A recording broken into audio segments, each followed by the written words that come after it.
Halo, shalom saudara. Kita kembali berjumpa dalam program ringkasan Sekolah Sahabat dari Gereja Masih Advent hari ke-7 Jemaat Yosuripuro. Dan kita tiba pada pelajaran hari Kamis tanggal 6 Juli dan judul dari pelajaran di hari Kamis ini adalah Roh Kudus, Meterai dan Uang Muka. Kita berdoa terlebih dahulu. Bapa di surga, tatkala kami akan mempelajari firman-Mu dalam pelajaran Sekolah Sahabat di hari ini, biarlah Roh Kudus yang menolong kami dan membantu kami untuk mengerti daripada firman-Mu. Terima kasih dalam nama Tuhan Yesus kami berdoa dan mengucap syukur. Amin. Roh Kudus sebagai meterai dan uang muka. Kita baca ayat inti kita dalam pelajaran kali ini terdapat dalam kitab Efesus pasal pertama ayat 13 dan yang ke-14. Dikatakan di sana, di dalam Dia kamu juga, karena kamu telah mendengar firman kebenaran, yaitu Injil keselamatanmu. Di dalam Dia kamu juga, ketika kamu percaya, dimeteraikan dengan Roh Kudus yang dijanjikannya itu. Jadi dikatakan dalam ayat ini, setelah orang mendengar firman Tuhan, dia menjadi percaya, dia mengambil bagian atau memutuskan menjadi bagian daripada umat Tuhan, maka Roh Kudus memeteraikan.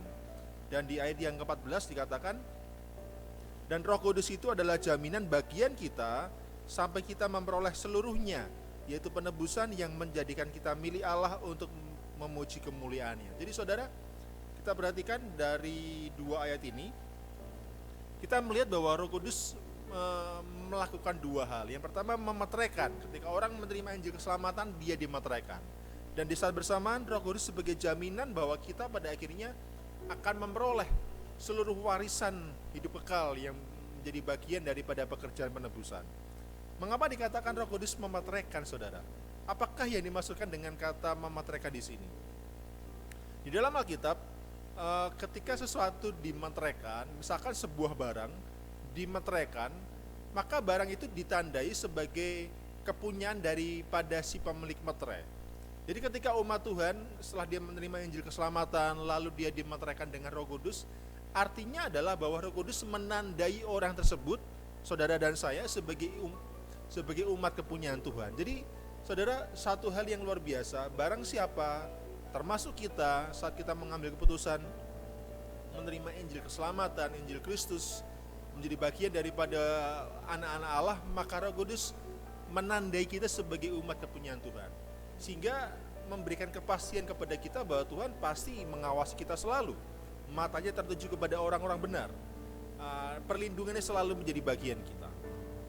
Lalu di dalam ayat yang ke-14 tadi dikatakan Roh Kudus menjadi jaminan bagi kita, menjadi jaminan bahwa kita pada akhirnya memperoleh bagian daripada penebusan itu. Saudara, kata jaminan di sini digunakan, atau kata jaminan yang digunakan dalam ayat ini berasal dari bahasa aslinya yang artinya adalah seperti uang muka atau deposit atau uang pertama, DP begitu kalau bahasa yang kita sekarang, dana pertama. Jadi ketika seseorang memberi sebuah barang dan hingga kemudian barang itu sebelum menjadi miliknya, maka dia perlu menyetorkan uang muka untuk memberikan dana pertama, dan ketika sudah dibayar sepenuhnya maka barang itu akan menjadi miliknya. Dan dikatakan Roh Kudus menjadi jaminan kita, artinya adalah sebagai umat kepunyaan Tuhan kita sedang menantikan kedatangan Tuhan yang kedua kali. Di sanalah kepastian warisan hidup kekal akan diberikan kepada kita.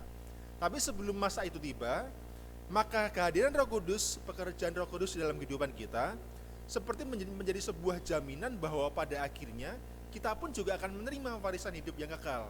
Jadi sebelum Tuhan datang yang kedua kali, lalu memberikan kepastian jaminan hidup yang kekal itu, sekarang ini ketika Roh Kudus bekerja dalam diri saudara dan saya, memberikan jaminan kepada kita bahwa hidup yang kekal itu nanti sesuatu sudahlah pasti, saudara.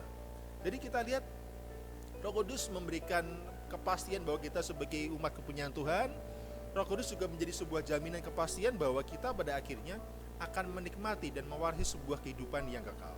Untuk mengakhiri pelajaran pada hari Kamis ini, saya ingin bacakan satu kutipan inspirasi dari buku Kisah Para Rasul, halaman yang ke-44. Dikatakan, Roh itu diberikan sebagai alat untuk membarui, untuk membuat keselamatan itu berhasil oleh kematian penebus itu. Roh Kudus selalu menarik perhatian orang-orang kepada persembahan besar yang telah diadakan di salib Kalvari, untuk membuka kepada dunia kasih Allah dan untuk membuka kepada jiwa yang berdosa perkara-perkara yang indah dari kitab suci. Setelah menyatakan keyakinan akan dosa dan persembahan di hadapan pikiran standar kebenaran itu, Roh Kudus menarik kasih dari perkara-perkara itu. Roh Kudus menarik kasih dari perkara-perkara duniawi dan memenuhi jiwa dengan keinginan akan kesucian. Ia akan memimpin kamu ke dalam seluruh kebenaran. Jika manusia rela dibentuk, akan ada satu penyucian untuk segala makhluk. Roh akan mengambil perkara-perkara Allah dan menanamkannya kepada jiwa. Oleh kuasanya, jalan kehidupan akan dijadikan begitu jelas, sehingga tidak seorang pun perlu bersalah di dalamnya.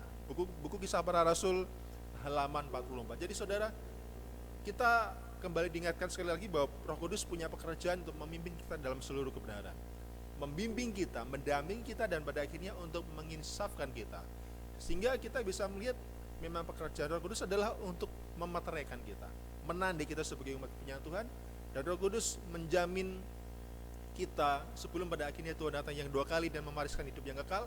Sekarang ini pekerjaan Roh Kudus memberikan sebuah kepastian kepada kita bahwa hidup yang kekal itu suatu saat pasti akan menjadi bagian kita. Demikian pelajaran kita. Tuhan Yesus memberkati kita semua.